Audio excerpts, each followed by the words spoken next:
Agora, para resolver um problema de um país, você precisa de um líder. Você precisa de um técnico, você precisa de um líder. O Brasil precisa de líder.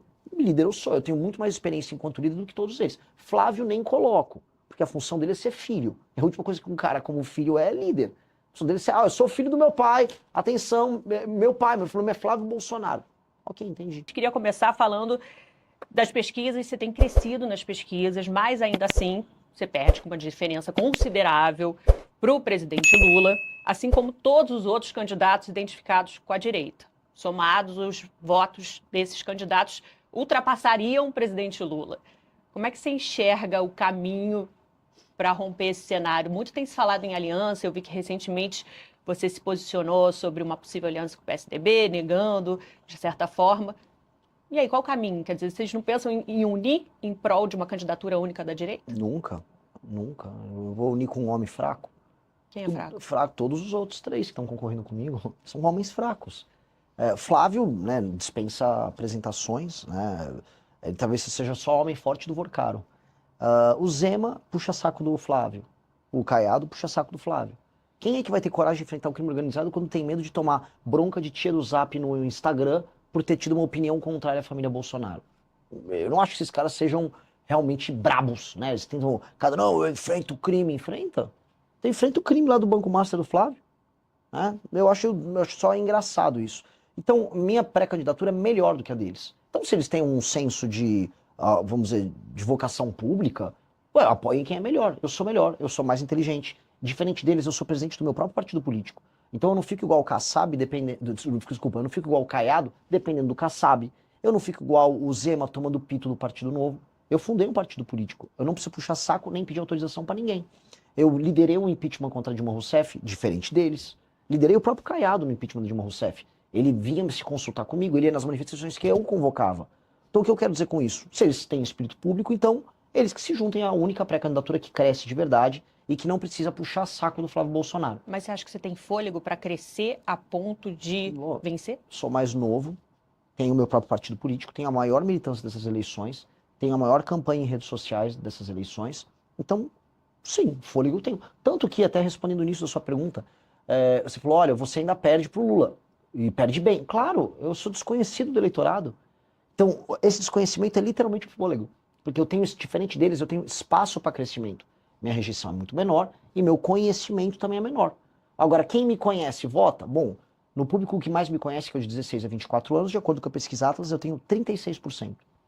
Então, sim, isto é sintoma de um fôlego de um mergulhador campeão olímpico.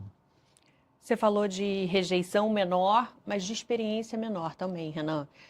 É a tua primeira eleição para a presidência da República. Você nunca disputou um cargo legislativo, nem de vereador antes. Bom, Dilma Rousseff teve grande experiência política já, né, e deu no que deu. Fernando Collor tinha grande experiência política, foi governador e deu no que deu. Ao mesmo tempo, o Milei não tem nenhuma experiência política, está fazendo um governo reformista. O Donald Trump, não estou aqui falando um julgamento, não gosto muito do mandato do Trump. Tem alguns méritos em algumas áreas, nunca assumiu o mandato. Então, eu posso encontrar bons e maus exemplos em candidatos com experiência em cargos pretéritas. Então, eu posso achar bons e maus exemplos nisso. Não é isso que determina se o cara vai ser um bom líder. O que vai determinar se eu sou um bom líder é, antes de tudo, ser um líder. E eu sou um líder político há mais de 12 anos. Eu fundei o Movimento Brasil Livre em 2014. Na fundação do Movimento Brasil Livre, eu enfrentei todas as dificuldades possíveis, derrotei um governo estabelecido, que era o governo Dilma, e não foi apenas nas ruas, eu atuei no parlamento, eu fui vice-presidente do Comitê do Impeachment, fundei o próprio partido político, liderei parlamentares ao redor do Brasil que tiveram uma atividade legislativa reconhecida, o caso do Kim Kataguiri, que é parte do grupo ao qual faço parte. Então, eu tenho muita experiência política, e eu tenho muita experiência política sendo líder do bloco político ao qual faço parte. Porque ter experiência política sendo submisso a outra liderança no próprio bloco político não te credencia a ser presidente. Qual a experiência que o Caiado tem de ser líder? Líder. Ele não é líder de nada, não é líder nem do PSD. Tem que se submeter às decisões do Kassab. Qual a experiência do Zema de ser líder? Nenhuma. Ele tem que obedecer. Ambos governam estados importantíssimos. Um técnico pode ser um bom governador. O que está demonstrado, por exemplo, o Zema, até para refrendar o que eu estou falando, o primeiro cargo dele foi ser governador. Tarcísio, o primeiro cargo dele foi ser governador. E ambos queriam ser pré-candidatos à presidência da República. O que eu posso dizer para você é, um técnico como o Tarcísio, que ele era um técnico do governo federal, Um técnico pode assumir um mandato do ponto de vista técnico. Agora, para resolver um problema de um país, você precisa de um líder. Você precisa de um técnico, você precisa de um líder. O Brasil precisa de líder. Líder eu sou, eu tenho muito mais experiência enquanto líder do que todos eles. Flávio nem coloco, porque a função dele é ser filho. É a última coisa que um cara como filho é líder. A função dele é ser, eu sou filho do meu pai, atenção, meu pai, meu nome é Flávio Bolsonaro. Ok, entendi. Então, claramente isso não é um problema. Você fala da experiência do MBL, do movimento que você fundou ali, né, junto e que foi importante no impeachment da Dilma e que trouxe uma juventude grande, que foi essa juventude que fundou agora o partido, Missão, há menos de um ano. Agora, vou levantar uma bola que tem se falado na internet à medida que a sua candidatura cresce, crescem também as críticas. E aí vou levantar para você. O MBL passou por dificuldades financeiras, principalmente no passado. E aí pergunta a você, teve ordem de despejo? E você, Renan, teve processos acumulados como empresário, mais de 40 trabalhistas, 16 ações civis. O que é de verdade nisso? O que você pode dizer? Você está se referindo a uma matéria do UOL, que tem todas essas acusações contra mim, essa matéria é de 2016, feita por um jornalista petista do UOL que mente ao longo da matéria o tempo todo, e a matéria é muito desonesta. Mas é verdade o fato dos processos? Vou cada um. Você fez uma pergunta ponto a ponto, vou responder ponto a ponto. O MBL nunca sofreu uma ação de despejo por falta de pagamento. Não? Não, nunca. O MBL é super bom pagador, o MBL não tem a gente não usa um empréstimo bancário para se financiar. Que a própria matéria do UOL que você cita traz a sua fala reconhecendo as dificuldades como empresário. Existe o... Não, vamos começar. O MBL não é uma empresa, o MBL é uma associação civil. O MBL, ele alugava um local e ele foi sair do local e ele se mudou de local. Ele não devia um centavo de aluguel. Isso não existe. Eu, como empresário, trabalhava com recuperação de empresas em dificuldades. Então, aquelas dívidas eram oriundas daquelas empresas.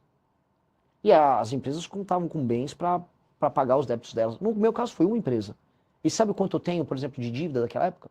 Nada, não tenho nada aqui. Você conseguiu pagar as dívidas que você A tinha? empresa pagou as dívidas, porque as dívidas eram da empresa. Então, na verdade, as dívidas eram de empresas que você representava, é isso? Que eu administrei.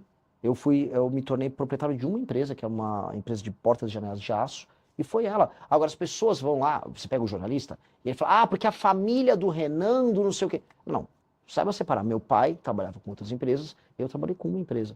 E essa empresa, eu saí dela. E essa empresa tinha bens que arcavam com os débitos dela, e é uma empresa que já tinha dificuldades. A matéria é tão desonesta, e o jornalismo daquele Vinícius Segala era tão vagabundo, que ele pegou, disse que eu criei dívidas em 1998. Eu tinha 14 anos nessa época. Tá na mesma matéria. Tá até hoje nessa mesma matéria. Então hoje não tem esses processos que você conseguiu zerar. E os trabalhistas que a gente sabe que é uma dor de muito empresário. Tanto que eu coloco assim, eu não, em nenhum momento eu acharia deselaborador para mim ter qualquer débito em aberto. Se eu for entrar agora para grandes veículos de mídia no Brasil, a maior parte tem de dívida trabalhista e tributária. A maior devedor tributário do Brasil é a Petrobras. Então, dívida todas as empresas grandes no Brasil têm. O pequeno, então, está todo destroçado. Então, não seria nenhum motivo de vergonha e não me desabonaria em nada. Agora, é que só não é verdade, entendeu? São aquelas meias verdades que são utilizadas para atacar. Então, hoje não é verdade? Não. Então, por exemplo, já sei uma matéria uma vez, falando que eu devia 60 milhões de dívidas tributárias. Cara, isso é mentira. Aí, passou uns anos, virou 5. Passou uns anos, virou 3. Passou uns anos, virou 1. Agora, se é uma matéria, acho que foi no Metrópolis, Renan está devendo 40 mil reais. Eu falei, 60 milhões. E nem é verdade dos 40 mil reais. Porque existe um problema, e é um problema que eu vou resolver na presidência da República.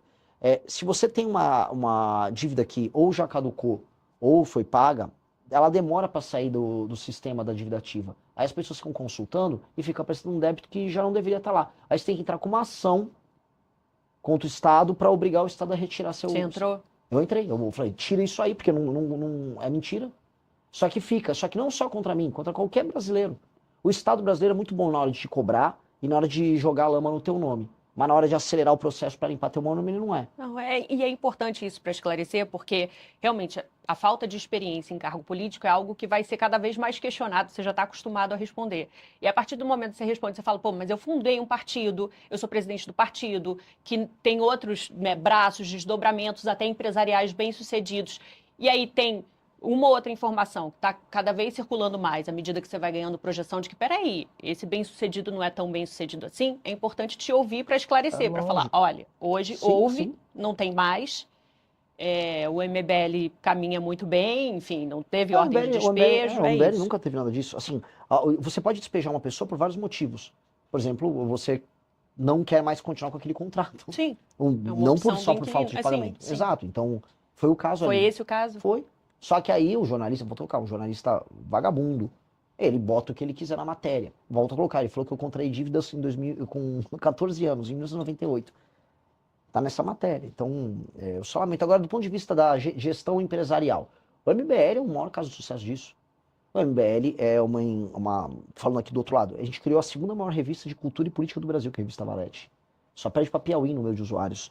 A gente tem uma rede social própria, departamento de desenvolvimento e engenharia, rede social própria com milhares de usuários. Nós temos editora de livros, ou seja, nós temos todo um ecossistema. Esses livros estão aqui no fundo, somos nós que produzimos e vendemos. Temos, através do partido, a possibilidade de fazer de maneira autossustentável toda a atividade política dele. Vendemos livro, curso, roupas, bandeira. O partido é o partido que provavelmente, em termos de infoprodutos e produtos, é o que mais fatura no Brasil. Então, em termos de gestão, a nossa experiência é de bastante sucesso.